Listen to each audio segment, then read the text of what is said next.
नमस्कार, India news देख रहे हैं आप। मैं गरिमा श्रीवास्तव आपके साथ। आज कर्नाटक विधानसभा चुनाव 2023 के नतीजे आने वाले हैं।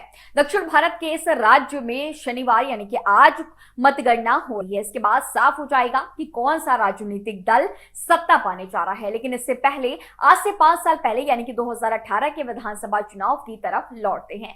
उस वक्त किसी भी पार्टी को सरकार बनाने के लिए पूर्ण बहुमत हासिल नहीं हो पाया था। दरअसल 2018 में इस राज्य में सरकार बनाने की कहानी बड़े दिलचस्प है, जो हम आज आपको बताएंगे। तब बीजेपी सबसे बड़े दल के तौर पर उभरी थी। कांग्रेस वोट के मामले में दूसरे तो राज्यों की इकलौती पार्टी जेडीएस तीसरे नंबर पर रही थी। इस विधानसभा चुनाव में भी किसी भी पार्टी को बहुमत नहीं मिला था। बीजेपी के बहुमत के रथ की रफ्तार रुकते देख बीजेपी को सत्ता में न आने देने के लिए कांग्रेस और जेडीएस ने एक दूसरे से हाथ मिला लिया। जेडीएस ने कांग्रेस का साथ पाकर राज्यपाल वजुभाई से मिलकर सरकार बनाने का दावा पेश किया। राज्य में बीजेपी की सरकार बनने के कुछ दिनों बाद ही एचडी कुमारस्वामी की सरकार बनी, लेकिन सत्ता पाने का ये खेल यहीं पर नहीं थमा। तब इस राज्य में सत्ता के लिए तू प्यार है किसी और का, तुझे चाहता कोई और है की धुन गूंजने लगी और सत्ता पाने का ये खेल यहीं पर नहीं थमा।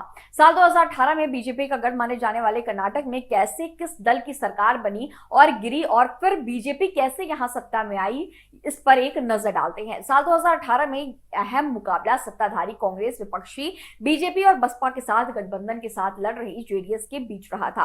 कर्नाटक प्रज्ञावंत जनता पार्टी यानी कि केपीजेपी भी मैदान में थी। इस साल पहली बार आम आदमी पार्टी ने यहां चुनाव लड़ा। 15 मई को नतीजों के ऐलान में किसी भी पार्टी को पूरा बहुमत नहीं मिला था। इस साल बीजेपी ने 223 सीट पर अपने उम्मीदवार उतारे थे। इनमें 104 सीटों पर बीजेपी ने जीत हासिल की थी। महज 9 सीटों ने बीजेपी का पूर्ण बहुमत की रफ्तार पर रोक लगा दी थी। पार्टी का वोट 36.22% ही रहा था। बीजेपी को सत्ता में आने से रोकने के लिए जेडीएस और कांग्रेस एक हुए थे, जिसके बाद कांग्रेस और जेडीएस ने राज्य में मिलकर सरकार बनाई। लेकिन साल 2019 में कांग्रेस और जेडीएस के विधायकों की बगावत के बाद कुमारस्वामी सरकार खतरे में आ गई। कुमारस्वामी की सरकार पर गठबंधन के 16 विधायकों के इस्तीफा देने के बाद से ही संकट के बादल छाने लगे थे। गठबंधन की सरकार सिर्फ 14 महीने ही चल सकी। विश्वास मत हासिल करने में नाकाम होने पर तत्कालीन सीएम एचडी कुमारस्वामी ने अपना इस्तीफा कर्नाटक के राज्यपाल वजुभाई वाला को सौंप दिया। कर्नाटक की सत्ता पर लंबे वक्त से बीजेपी की नजर थी। आखिरकार कर्नाटक में सरकार बनाने की बीजेपी की हसरत जुलाई 2019 में पूरी हो गई। कर्नाटक में मतदान प्रतिशत का बढ़ना हमेशा सत्ता के बदलने की तरफ इशारा करता रहा है। इस दक्षिण भारतीय राज्य में अब तक 14 चुनाव हुए हैं। उनमें 8 बार ऐसा हुआ कि जब बीते चुनाव के मुकाबले अधिक वोट पड़े। इन 8 बार में 7 बार ऐसा हुआ कि जब मतदान अधिक हुआ, यहां सरकार बदली है।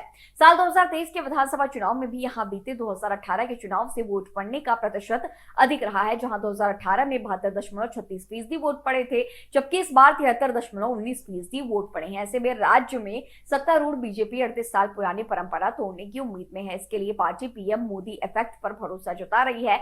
वहीं कांग्रेस भी चुनाव में जीत हासिल करना चाहती है। खैर, थोड़ी देर में ही स्थिति साफ हो जाएगी। कर्नाटक की राजनीति से जुड़ी हर बड़ी खबरों में बने रहने के लिए देखते रहिए इंडिया न्यूज। धन्यवाद।